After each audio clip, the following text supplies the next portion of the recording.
Terpantas, terkini dan sahih. Bila-bila masa, di mana jua. Berita di jari. Subscribe YouTube Bulletin TV3. Berita pagi 23 Jun bersama saya Nurliza Muhammad Zain. Tajuk utama pagi ini. Perdana Menteri Cadang Cukai Perniagaan dalam talian diperkenal.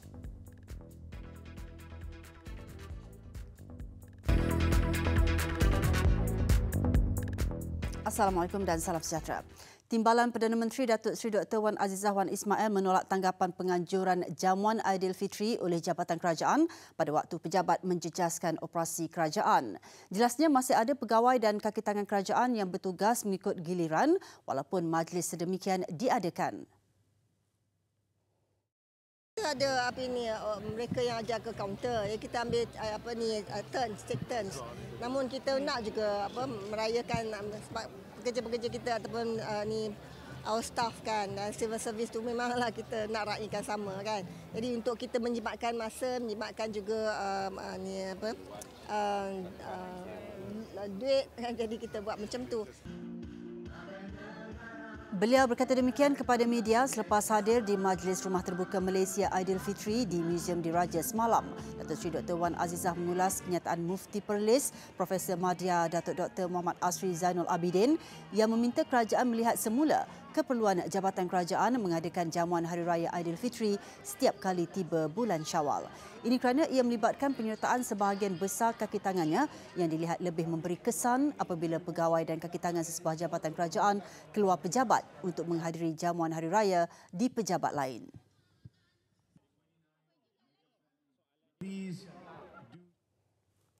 Dalam pada itu, rakyat Malaysia diminta menjadi duta pelancongan negara untuk menjayakan misi melawat Malaysia 2020 dengan mempromosikan Malaysia kepada masyarakat antarabangsa. Tegas Datuk Seri Wan Azizah, rakyat juga perlu memberi sokongan padu bagi menjayakan misi nasional yang mensasarkan kedatangan 30 juta pelancong asing yang dilihat mampu menjana pendapatan 100 bilion ringgit. Tambah-tambah lagi, kita dapati bahawa pasaran-pasaran yang dah sesak di Eropah, mereka telah menghadkan promosi mereka untuk turisme. Jadi ini menjadi peluang untuk kita menarik pelancong-pelancong daripada tempat-tempat itu. Beliau berkata demikian ketika berucap merasmikan Rumah Terbuka Malaysia Aidilfitri 2019. Katanya sasaran kedatangan pelancong pada tahun melawat Malaysia 2020 mampu dicapai sekiranya seluruh rakyat bersatu menjadi duta pelancongan negara.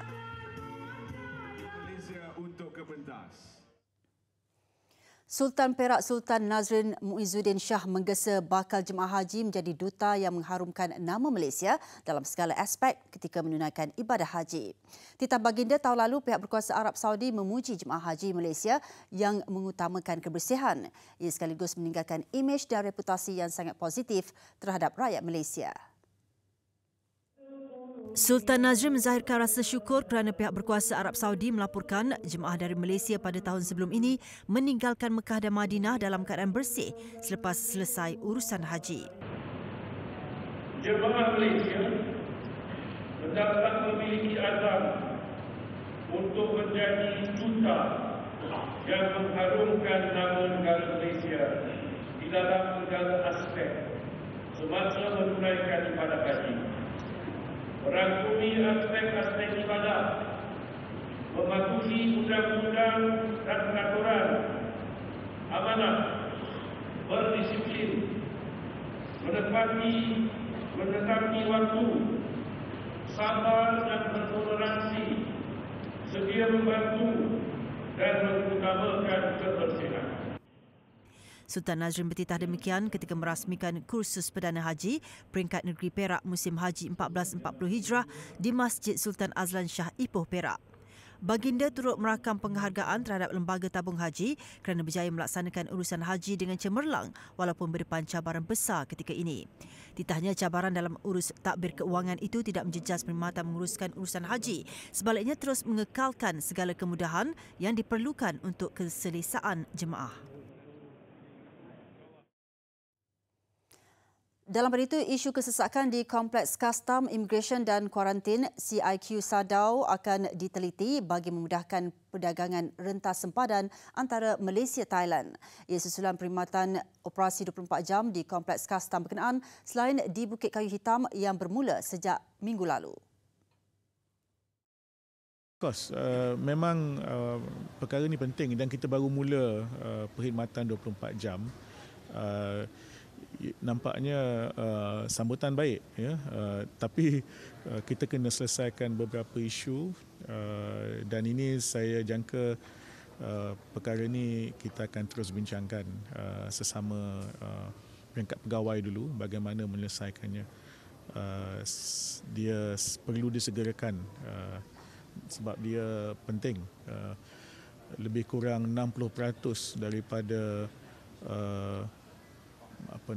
perdagangan Thailand melalui kawasan ini kerana mereka menuju terutamanya ke pelabuhan di Pulau Pinang. Kemarin Perdana Menteri Tun Dr. Mahathir Mohamad dalam sesi dialog bersama pelabur dari Thailand sempena persidangan ASEAN berkata operasi 24 jam itu dapat membantu meningkatkan perdagangan rentas sempadan antara kedua-dua negara. Berbagai kemudahan telah ditambah baik bagi merancangkan aktiviti perniagaan di kawasan itu termasuk menerusi jalan raya dan kemudahan kereta api.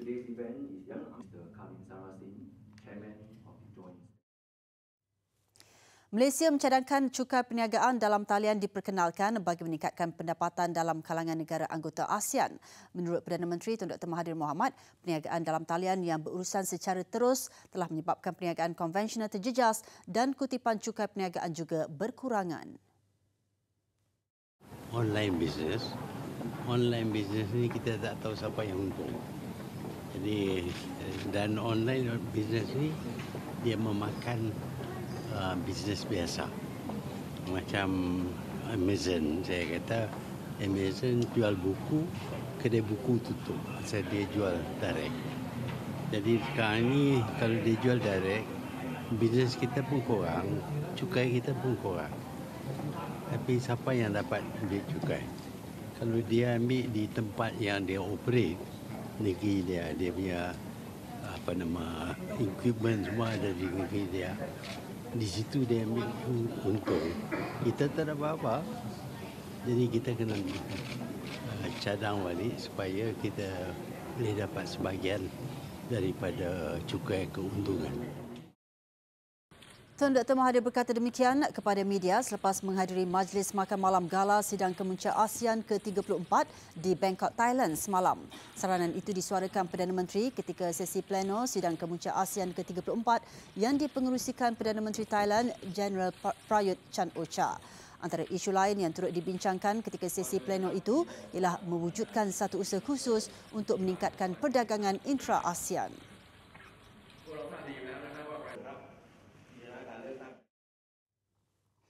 Kerajaan negeri diminta membantu pengusaha tanaman sawit terutama pekebun kecil untuk mencapai pensijilan minyak sawit lestari MSPO menjelang akhir tahun ini. Menteri Industri Utama Teresa Kwok berkata ramai pekebun kecil terutama di Sarawak berminat memohon sijil itu namun menghadapi beberapa kekangan seperti isu tukar syarat tanah.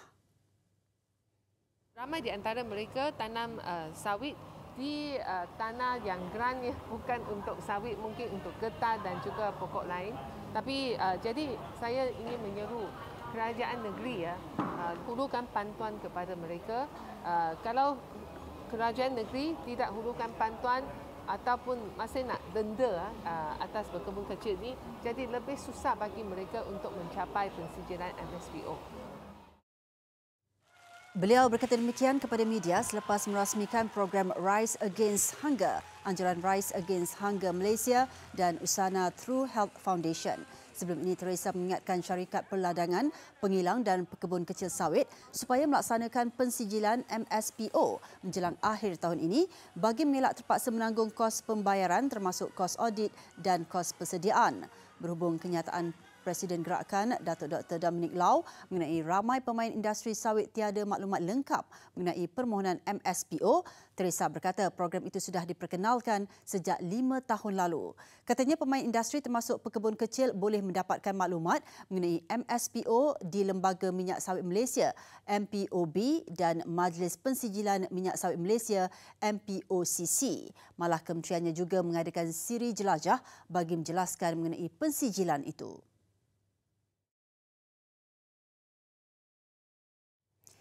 Kementerian Perumahan dan Kerajaan Tempatan KPKT sedang menunggu kata putus Perdana Menteri Tun Dr. Mahathir Mohamad berhubung pemberian allowance kritikal sebanyak RM200 sebulan kepada anggota Jabatan Bomba dan Penyelamat JBPM.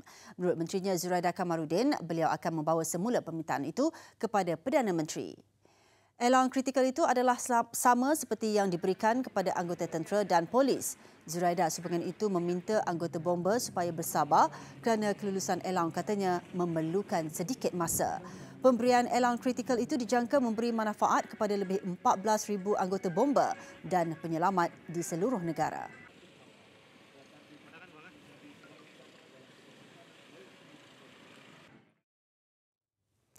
Kementerian Kesihatan sedang membangunkan 3 lagi makmal darah untuk ujian asid nucleic NAT yang dijangka beroperasi tahun depan. Makmal berkenaan sedang dibina di Hospital Al-Usta untuk menampung keperluan negeri di utara Semenanjung serta masing-masing satu di Sabah dan Sarawak. Menurut Menteri Kesihatan Datuk Seri Dr. Zulkifli Ahmad, penambahan makmal ujian darah itu selaras kedudukan Malaysia sebagai negara yang mengamalkan 100% sistem pendermaan darah secara sukarela. KKM juga sedang membangunkan 3 lagi makmal ujian NAT di seluruh Semenanjung, Sabah dan Sarawak selain yang ada di pusat darah negara. Ya. Bagi memastikan darah penderma berjaya disaring mengikut kaedah NAT dan seterusnya meningkatkan lagi tahap keselamatan dan kualiti darah yang dibekalkan di seluruh negara, untuk seluruh negara. Beliau berkata demikian kepada media selepas melancarkan sambutan Hari Penderma Darah Sedunia peringkat kebangsaan di Pusat Darah Negara Ibu Negara. Katanya ujian NAT dapat membantu mengesan beberapa jangkitan lebih awal seperti HIV, hepatitis B dan hepatitis C. Melalui pengesanan kehadiran virus, ia boleh menghentikan penyebaran virus melalui pemindahan darah. Sementara itu, PDN juga membangunkan sistem teknologi komunikasi maklumat dikenali Sistem Maklumat Bank Darah versi 2 bagi memastikan proses pendermaan, pemprosesan darah dan penggunaan di hospital lebih selamat. Objektif pembangunan BBI SV2 ini adalah untuk melaksanakan satu sistem yang bersepadu, menyeluruh dan seragam, seterusnya mengawal proses kerja perkhidmatan perubatan transfusi, dan ia merupakan sistem yang berasaskan cloud based, it's no longer in servers, the physical servers is all in the cloud, yang mempunyai ciri-ciri antara lainnya secara online real time. Presiden PKR Datuk Seri Anwar Ibrahim berkata tiada keperluan untuk menjelaskan semua perkara dalam soal peralihan kuasa antaranya dengan Perdana Menteri Tun Dr. Mahathir Mohamad. Menurut Ahli Parlimen Port Dickson itu, isu peralihan kuasa antara beliau dan Tun Dr. Mahathir dianggap selesai. Menurut Datuk Seri Anwar, beliau dan Perdana Menteri memiliki persefahaman yang utuh berhubung isu berkenaan. Pada program The Future of Malaysia and ASEAN di sidang kemuncak perniagaan ASEAN Bloomerang kelima di Bangkok kemarin, Perdana Menteri berkata beliau tidak akan membiarkan negara dalam keadaan berantakan apabila beliau melepaskan jawatannya sebagai Perdana Menteri. Tun Dr. Mahathir sekali lagi menegaskan akan memegang pada janjinya untuk menyerahkan jawatan Perdana Menteri kepada Datuk Seri Anwar. Namun tiada garis masa khusus yang ditetapkan untuk peralihan kuasa itu.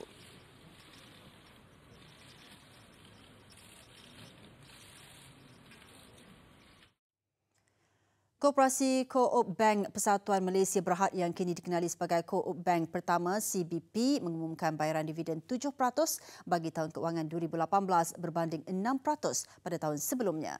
Pengerusi Eksekutif Suruhanjaya Komunikasi Malaysia SKM, Datuk Nordin Saleh berkata pemberian dividen itu adalah yang paling tinggi dalam tempoh 5 tahun. Net dia 9.5, tolak zakat 2.5 jadi 7% tu net. Ini satu dividen yang agak tinggi lah. relatively banding dengan dividen-dividen biasa yang kita dapati yang declare oleh syarikat mereka pun. Ini satu dividen yang agak tinggi. Itu saya nak ucap tahniahlah kepada core bank kita ni kerana dapat mencapai kejayaan yang agak cemerlang. Saya ucapkan terima kasih. Beliau berkata demikian pada sidang media selepas merasmikan Mesyuarat Agung CBP Perwakilan Tahunan kali ke-60. Hari sama pengurusi CBP Kamari Zaman Johari serta hampir 1,000 perwakilan dari seluruh negara. CBP mempunyai lebih 85,000 ahli yang berdaftar. Salam sejahtera. Demi tanah air tercinta dan hasrat membantu meningkatkan pendidikan anak bangsa, sepasang suami isteri sanggup pulang ke bumi bergolak di Gaza, Palestin meskipun mempunyai peluang pekerjaan serta jaminan keselamatan di negara lain. Dr. Ahmad R.S. Awaja dan isterinya Dr. Dua S.I. Awaja bertekad mahu membantu penduduk di kampung halaman dan menabur bakti kepada tanah airnya. Dr. Ahmad dan Dr. Dua antara lebih 1,000 graduan dari 70 negara diraikan pada Majlis Graduasi Universiti Lim Kok Wing 2019 di Pusat Konvensyen Antarabangsa Putrajaya PICC. Turut hadir Tengku Arif Temenggung Pahang, Tengku Fuad Muazzam Shah, Sultan Ahmad Shah Al-Musta'in Billah sebagai tetamu kehormat. Pasangan berusia 33 tahun itu berkelulusan Dr. Falsafah PhD dalam bidang pengurusan.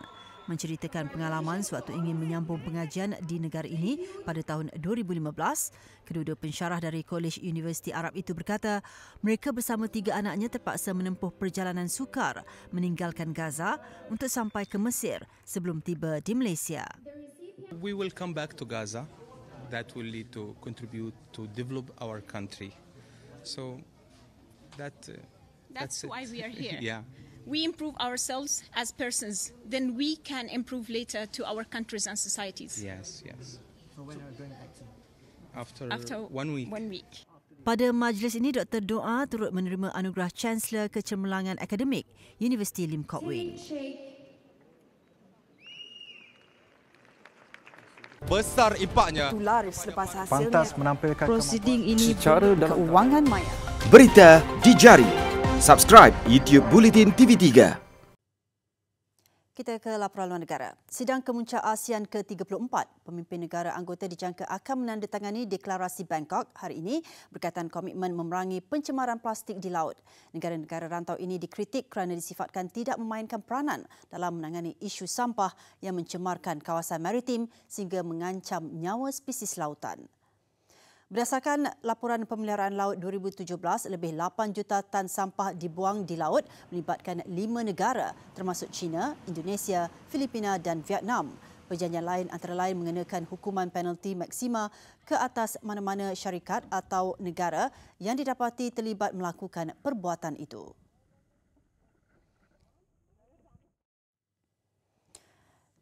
Tiga orang maut manakala hampir 30 mangsa lain cedera apabila kebakaran tercetus dalam sebuah apartmen di tengah Paris. Seorang daripada mangsa yang cedera dilaporkan parah. Menurut pihak berkuasa, kebakaran tercetus di bahagian tangga bangunan setinggi 6 tingkat itu sekitar jam 5 pagi waktu tempatan. Api sudah dapat dikawal menjelang jam 9 pagi namun masih belum dipadamkan sepenuhnya. Begitupun punca kebakaran masih dalam siasatan. Usaha memadam api melibatkan 200 anggota bomba dan 50 jentera.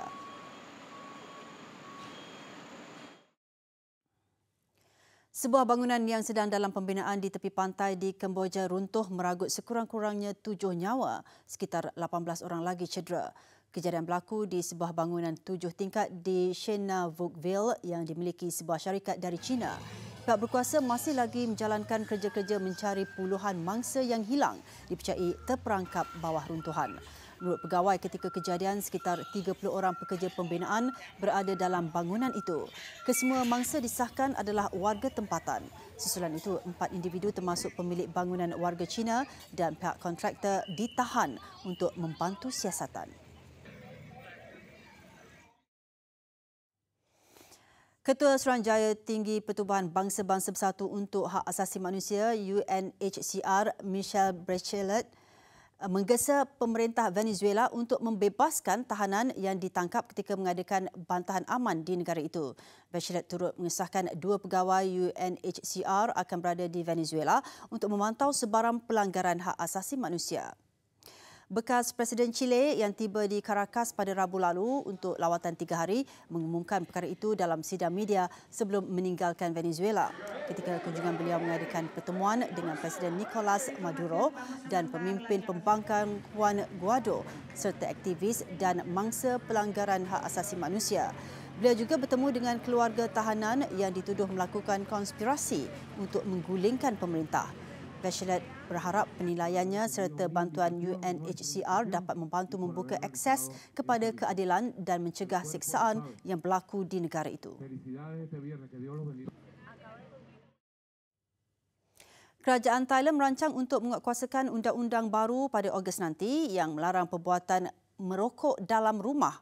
Di bawah undang-undang itu adalah menjadi kesalahan jenayah sekiranya seseorang individu membahayakan kesihatan orang lain yang tinggal sebumbung melalui penyebaran asap rokok pasif.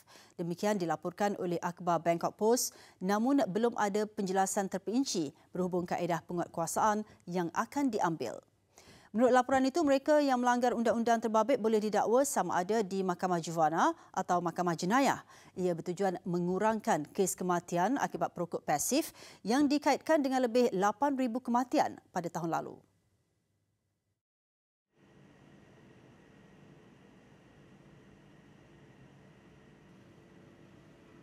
Besar impaknya.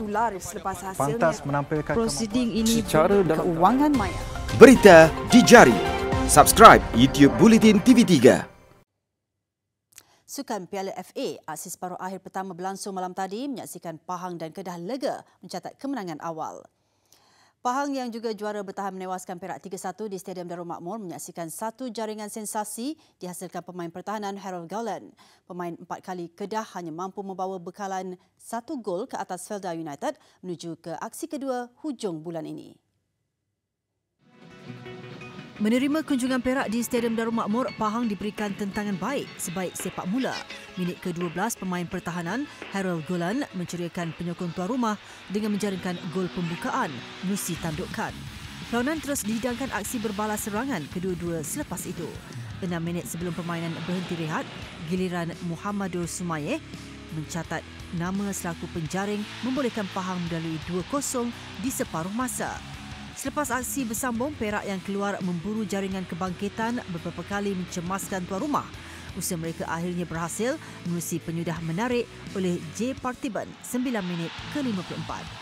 Permainan rancak berterusan diselangi peluang-peluang terbaik untuk menjaringkan gol buat Perak dan Pahang.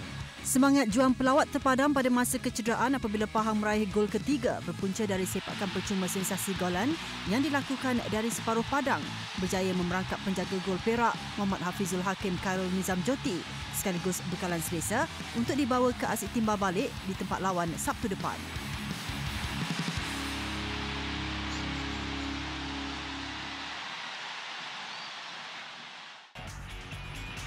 Sementara itu, Kedah juga lega mencatat kejayaan awal dalam perlawanan separuh akhir pertama Piala FA meski pemenang 1-0 ke atas Felda United. Beraksi di hadapan penyokong sendiri di Stadium Darul Aman, tuan rumah mencipta deretan peluang menghasilkan jaringan. Tetapi percubaan demi percubaan yang dilakukan gagal menemui sasaran selain dinafikan penjaga gol lawan Razlan Razali. Permainan bertahan, pelawat juga menyukarkan Kedah untuk membolosi gawang.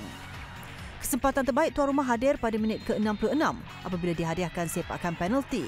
Kegebalan Razlan akhirnya dipecahkan Fernando Rodriguez yang tidak mensia-siakan peluang meledak jaringan tunggal.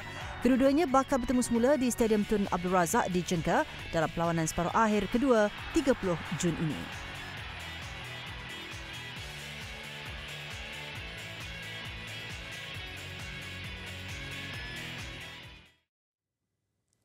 Laporan tadi mengakhiri Buletin Pagi. Ikuti lebih banyak berita di platform media sosial Buletin TV3. Saya Nurliza Muhammad Zain. Salam hormat dan Assalamualaikum.